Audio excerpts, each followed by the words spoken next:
Minister Chikunga, are you okay? Are you okay, Mama? Is everything fine up there? Are we good? Or are we now watching South African history being rewritten in real time? Because the claim that Black South Africans had no skills before 1994 is not...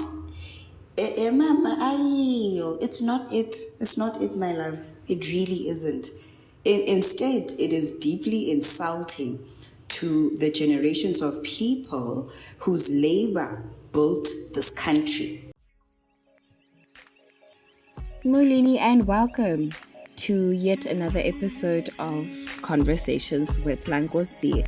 Now, this is the news commentary section where we will be offering insightful commentary and exploring various perspectives on the stories that shape our world.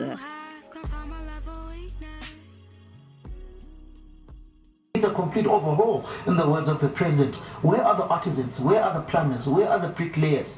Where are those whom will ultimately use their hands in order to do the work? Where you find that it's currently a lot of illegal immigrants working within that particular sector within the country, and we don't have people working, bricklayers, we don't have welders, we don't have plumbers that we used to have, particularly in those early years of the 1990s going up to the 2000s.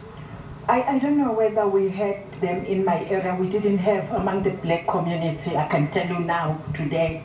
Maybe we had in the white communities. We didn't have in my community any bricklayer, anyone in South Africa, because we're not even allowed to do that.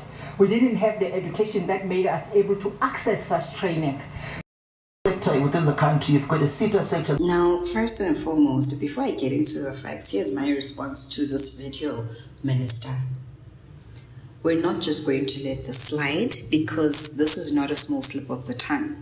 This is not just a case of people taking a person out of context. You knew what you were doing when you made those utterances. That is also why you were also serious at Sweni and you really thought you ate and you didn't. You are a minister that made a statement that highlights how disconnected you guys actually are from the lived realities of ordinary South Africans.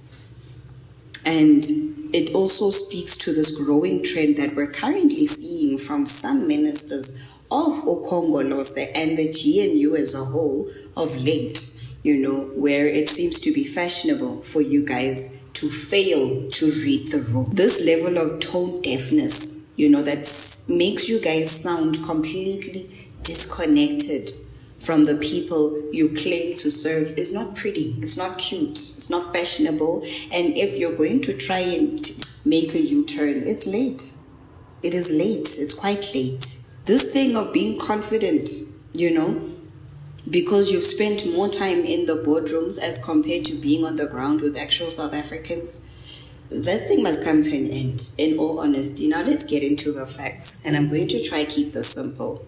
Before 1994, let me ask you these questions, Minister.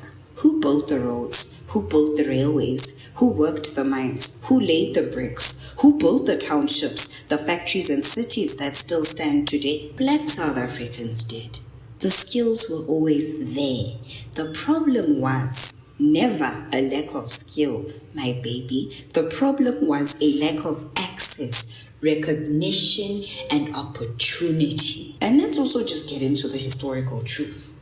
Apartheid did not exist because black people lacked skills. It existed because skilled black people had to be controlled, restricted, and excluded. Many black workers were already doing highly skilled work, but they were simply denied those titles, the recognition, the qualification, and the pay that came with it. That was the system. So let's not confuse denied opportunity with lack of ability, because they are not the same thing. And when a minister says there were no skills before 1994, she's not simply getting a fact wrong. She's helping to erase the contribution of generations of Black South Africans who contributed to building this country under some of the harshest conditions imaginable.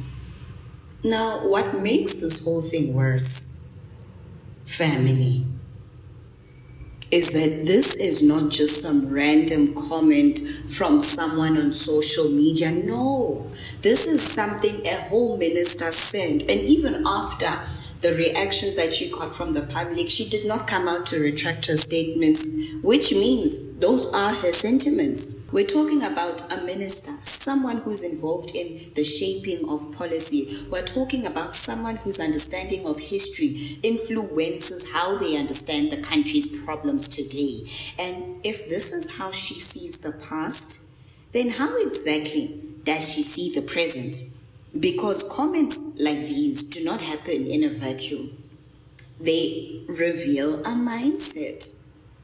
Now, what we're seeing more and more is a certain kind of arrogance from some leaders, a belief that people will simply accept whatever version of events they're given.